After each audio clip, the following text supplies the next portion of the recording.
Country Gardens to give you some tips on how to service and clean your Pondmax pressurized filter. These filters are available either with or without the UV light. If you have a cord on your filter, that means you do have the model with the UV light, otherwise you just have the sponge filter. Now hopefully you took this in before winter. If it were to get left out and the tank were to fill with water, it could potentially freeze and crack, so examine your tank before you start. Be sure there's no cracks in that. To get started, the first thing I'm going to do, take the handle, right, just lifts right off, and put that out of the side. And then I'm going to undo the lid clamp, slide that off. Of course, one of the advantages to these filters is during the season we don't open it up to clean it, it just has a backwash valve.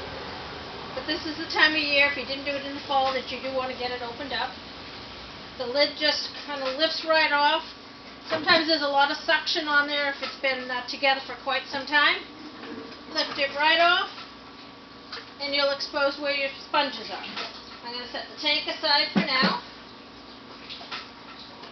Now these are brand new sponges, and you can see how tight they are to the backwash paddle. If your sponges are sunken in because they're dirty and the paddle's not hitting them, they're no longer backwashing properly, you should either change the filters or clean the filters. We are finding that on average people get about 3 years out of a set of filters. To access the filters, right here at the bottom, we've got a large plastic nut.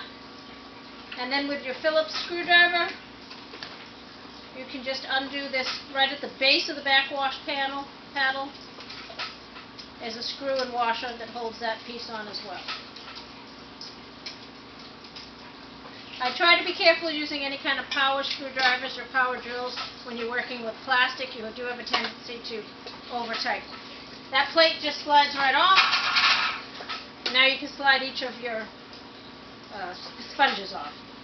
You'll notice on the sponges that there is one side that has a smaller diameter hole, the other side has a little bit larger diameter hole. Once you get your sponges either cleaned or you have your new sponges, slide the smaller diameter hole onto the cone first. Alternate the colored sponges, blue and yellow, back on. It doesn't matter which one starts first. You might have 4 sponges, you might have 6 sponges. This happens to be a PF 2400 model that has 5 sponges. Once I get those all slid back onto my cone, I'm going to tip it right on its head here. Take my plate,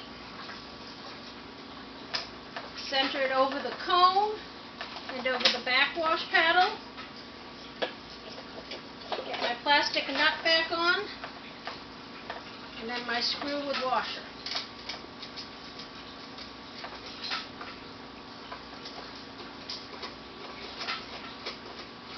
Now we've got the inside all set and ready to go.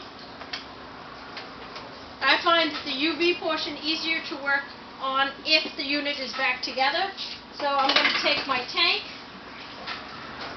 The bottom of the tank on larger models has bio balls. Smaller models don't have the bio balls. You might have them in a cage. You might have them just in a ring. Clean those. Put those back in the bottom of the tank. Check your O-ring on the tank.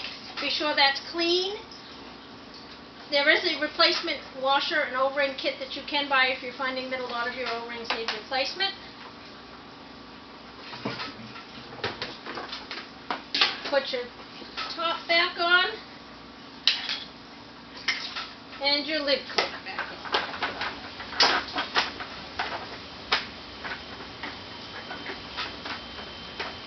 If your top is not set correctly, you will have a difficult time getting your lid clamp on. Give it a little push down.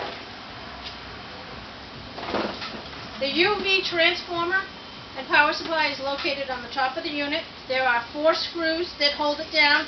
Again, with your Phillips screwdriver, undo those 4 screws. I've already done 3 of mine. And then gently lift that top off. Again, you might feel a little resistance, a little suction. Go straight up off the top because you don't want to crack this glass sleeve that's here.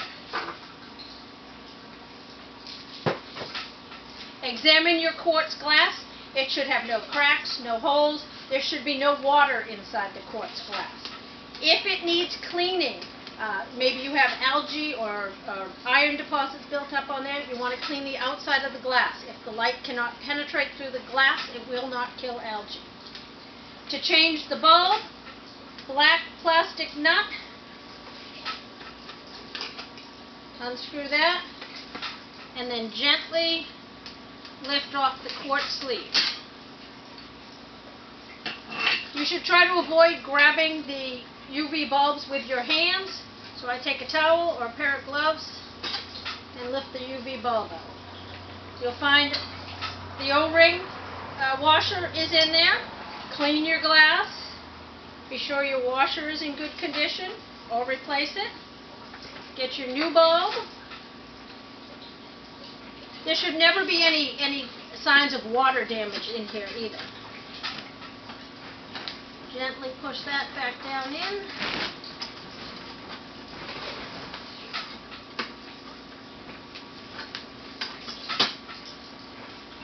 And then your glass back over. Now you can't test this unit when it is out of the tank itself. There is a safety switch on there. That's because you should never be looking at UV without some kind of glass or glasses on. I've got my black nut, go right back down over. Hand tight. I try to avoid using any kind of wrenches if at all possible.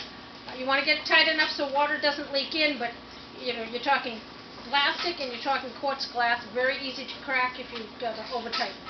There's also one more washer O-ring right in here. That's to prevent the water from getting into the unit where the bulb is. Once you've done that, and we do change the bulbs annually. Even if the bulb lights, doesn't mean it has the power to effectively kill algae in the pond. If the bulb does not light at all, that can also indicate a problem with the power supply unit of the filter. Again, gently straight back down here. Seat that in top. And put your 4 screws back in. You are set for all your replacement parts. All you have to do is hook this up onto the pond now. Most likely when you took the filter off in the wintertime, this part here was left attached to your tubing. So that's going to go right back on. The unit is marked with arrows for inlet from the pump and outlet back to the pond. Be sure you have your washer. If you don't have a washer, you will get a drip there. Thread that on. Again, no tools should be needed. If you get a drip and you do have the washer, the washer may need to just be reseated in there. Running position would be with the arrow towards the out, back to the pond, and a closed backwash valve. And you're set to go for another season. Thank you.